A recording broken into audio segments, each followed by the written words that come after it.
family po, ano, ang pagbati po mula kay Merlin Billones. God bless. Alam niyo po, mabuti po itong mga tao po na ano po natin nababati natin ang kanilang mga birth anniversary. At napaganda po mga kaibigan na kahit po paminsan-minsan ay naalaala naman po, ano. Well, mahal ko mga kaibigan, dito po ngayon na partner, i-interview mo ng konti. Nandito po ngayon ating nanay dito. Okay. At Nay, magandang tanghali sa inyo. Kumusta po kayo? Mabuti naman po. Gusto ko pong bumati, maganda, mapagpalang tanghalian sa inyong lahat. Mga nakakarinig sa programa ito.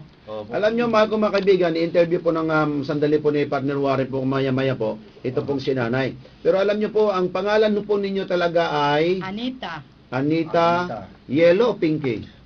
Pinky yung palayaw. Limbaga. Pinky po, Pinky Limbaga po siya. Limbaga. Minsan po ang kanya pong pananalita po mga kaibigan, mahaluan po ng Cebuana o Bisaya, sapagkat siya po talaga ay pure yun nga Cebuana. Oy, naunsa, oy ha. Taga Budjol, Manggajod, sa mga Chocolate Hills. Alright, mahal ko mga kaibigan, ito po yung amin pong sinabi sa inyo, mayroon pong karamdaman, ngunit dito po mahal ko mga kaibigan, kanya pong ilalahad po sa inyo kung ano pong naging sakit niya. Paner? Nanay Pinky, napakaganda po na kayo po amin nakasama po sa ngayon. Ano po? Sa amin po mga tagapagpakinig, ano po, makinig ko kayo ng mabuti dahil ito po ay malaking tulong po sa inyo. Ano po? Si Nanay Pinky, Nanay, ikwento niyo nga ho sa amin, ano po, kung paano ho kayo nagkaroon ng kagalingan sa inyong karamdaman. Ano ho ba ang unang naramdaman ninyo? Ano bang simptoma? Paano kayo nagkaroon ng sakit po niyan? Ako po noon, 2004, nakaroon na po ako ng karamdaman na hindi na ako makatayo.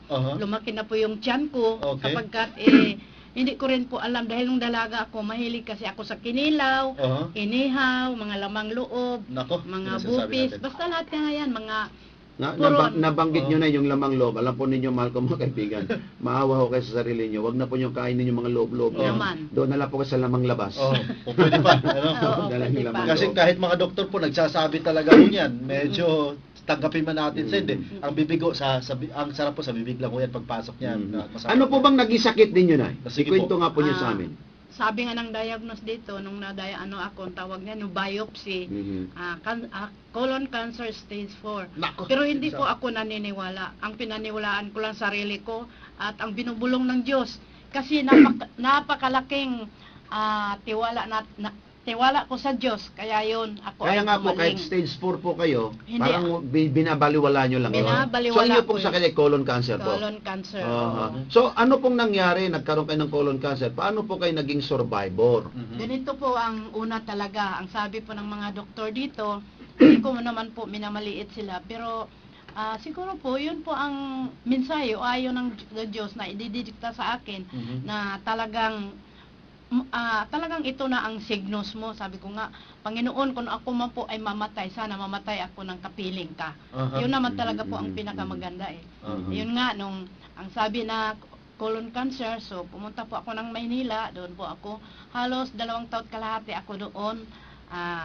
Ako po yung naoperahan April 22, 2005. After that, nag-take ako kaagad kasi nalaman ko doon sa may-ari ng bahay na tinira namin na siya ay nag-seminar tungkol dyan sa Alive doon sa Ortigas. Alam niyo mga kaibigan, yung binanggit po niyang Alive, yan po yung product natin. Pero mga kaibigan, ang Alive pong yan, ay hindi na po tayo gumagamit po ng Alive. Ang ating pong ginagamit ngayon ay pinangalanan po natin Complete.